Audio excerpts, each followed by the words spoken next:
hard, and then I got introduced to drugs when I was in Barra High, in my senior one. And the addiction at that time cost me a very beautiful school. I never went back there. I never got the chance to go back there, and I ran through schools during that whole time. Came this side, Namgongo, then ended up in St. Michael High School, where I finished senior 6. When I got there to St. Michael, I ran into a few friends that brought back the demon of senior 1 Barra High School. Which demon? That demon of drugs again, because... So you had started them way back in high school, in your as Form 1? Yeah, now I'm telling you the real stuff. Is there a chain of other students that also learned from you that you can take drugs? Not really. When it came back, I started again doing drugs. Senior 6, it took me up to university when everything started going really, really fast. Everything was going really fast. We ran into girls, random girls that also do the same thing. A lot of unplanned and unprotected sexual intercourse and all that. It's really risky. It was really risky. I keep doing it, go to KIU, keep doing the same thing until life becomes really, really, really fast. Really fast. You do it, before you know it, you've already run into some girls that do the same thing. You're having unprotected sex, a lot of disturbing stuff was happening at that time. Life was do drugs, sleep, wake, but there's nothing really you get out of it. How was the relationship with your mom for the time you were taking drugs? For the time I was taking drugs, my mom was really not aware of it, because I would never push the pressure to them. The pressure was all onto me. I was doing it because of the reasons I knew I was doing, and then I wanted to get over it on my own without having to inflict the pain on other people.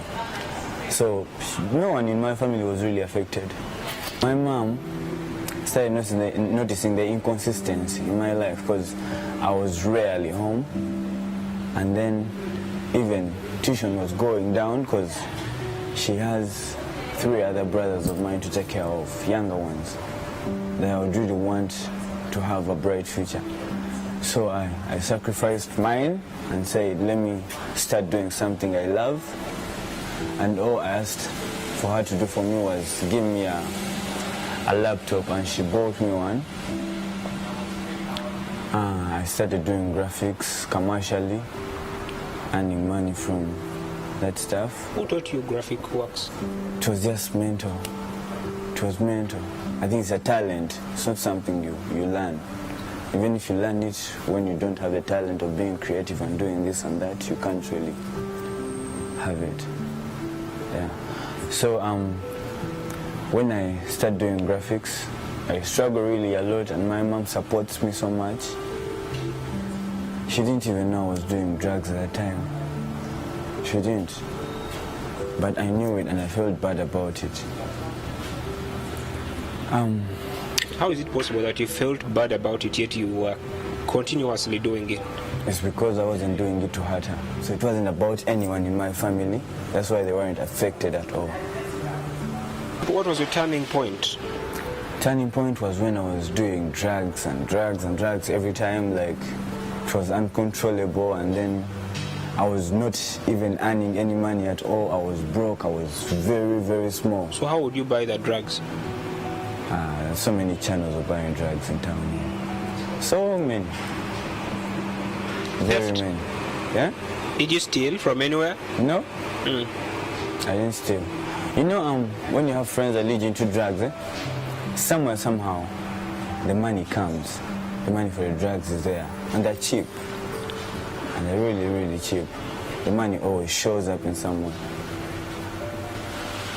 How available are these drugs? Very available. What do you Stone mean throw very away. available?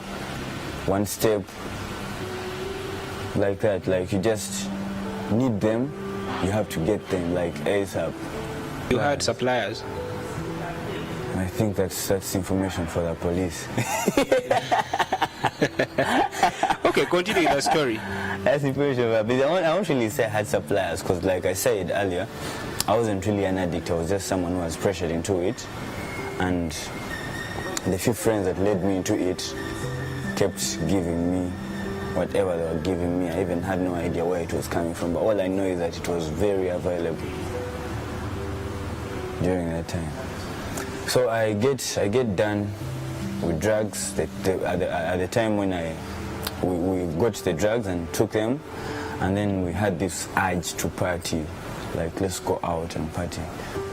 All of a sudden, we are in UCU, in Kono. It was a Friday night, and I lost everything I had: my phone, my wallet, my ID. So you would leave Kampala and go to happen in Mukono every Friday? Not every Friday, every time we wanted to. If at all you do recall, what is the weirdest thing that ever happened to you that, or you ever did, out of the influence of drugs? Going to UCU to happen with my friends, I lose my IDs, I lose my phones, I lose everything, I lose my wallet. I had nothing at all from that side. It was very hard for me to get back up from there and come back here in town. So how did you make it to town? It was a hustle. I ran into a friend, an old friend, that wasn't actually a very good friend in high school. When I got that guy, he gave me some money, I got a taxi back to Kampala. So given that you're still working in a more or less similar environment as compared to what you used to do when you were in high school, going to the bars and things, and now that you're still a marketing manager for a hangout place, how easy is it for you to live without drugs or live without anything that closely draws to drugs? When you grow up, there is that one element that comes into you, self-drive. When you know exactly what you want, trust me, you live through it, everything. When you know what you want, you know what to do and you know what not to do. That is what is supposed to get into the heads of the current drug addicts right now.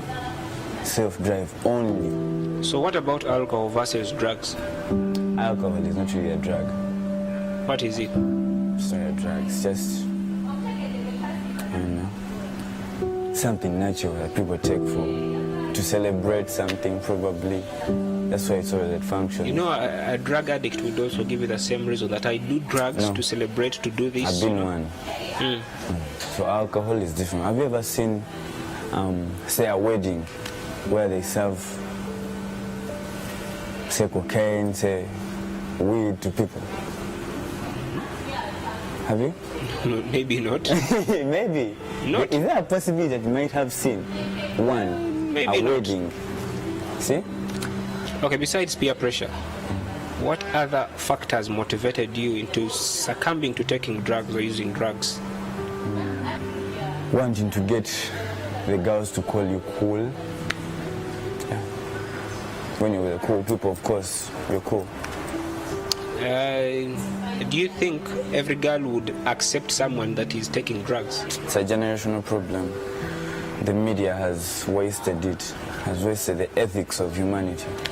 How?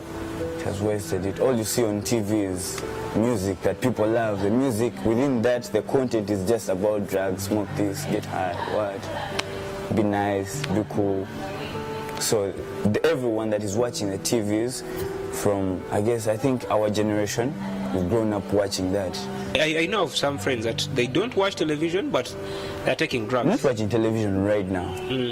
These mentalities were planted into the heads of whoever even lured me into drugs by probably a TV or a newspaper. So what's the way forward? For me, I already set my goals. And I already said, I have a good job now. I'm fine. I'm not begging, I'm not dependent on my parents, so I guess it's all good. Any of your last remarks? Last remarks is stay away from drugs, stay safe, stay in school, Find a job and you won't have to suffer anymore. If you look into somebody's eyes and tell them, stop doing drugs, you become rude and rough, they won't really listen to you. But all I can say to people who are doing drugs right now, there's a better life without drugs. You can dream without getting high. There's so much you can do without getting high when you're sober. It's too much you can do really.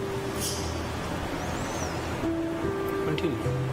And all you have to do is stop doing drugs, listen to advice, people who tell you stuff that is wrong with you, and look for a job. You are going to be way better than what you are right now if you're doing drugs right now. Isaac has a message for you that is still taking drugs out there, and of course you have a reason to drop them.